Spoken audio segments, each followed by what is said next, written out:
সিংহ রাশির জাতক জাতিকাদের ক্ষেত্রে আপনি দেখবেন ফাইন্যান্সিয়াল জায়গাটা বেশ ডিটোরিয়েট করেছিল। 11ই ফেব্রুয়ারির পর আবার ফাইন্যান্সিয়াল জায়গাটা কিন্তু পজিটিভ শুরু হয়ে যাবে।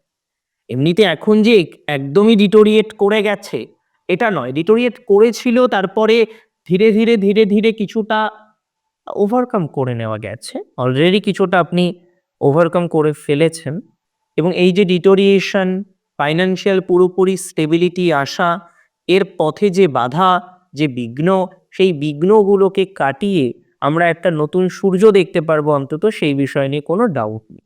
Finance will be better enough. Financial ক্ষেত্র নিয়ে অতিরিক্ত চাপ নিতে হবে না।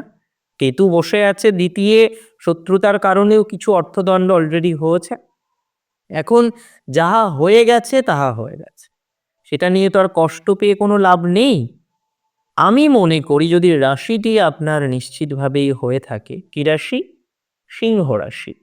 যাদের ফাইন্যান্সিয়াল অবস্থা, ফাইন্যান্সিয়াল ক্ষতির অন্যতম কারণ হলো শত্রু, আমি মনে করি তাদের ক্ষেত্রে ইমপ্রুভমেন্টের জায়গা অনেক বেশি তৈরি হতে পারে। সম্ভাবনা প্রভূত পরিমাণে প্রবল রয়েছে, চিন্তা করার দরকার নেই।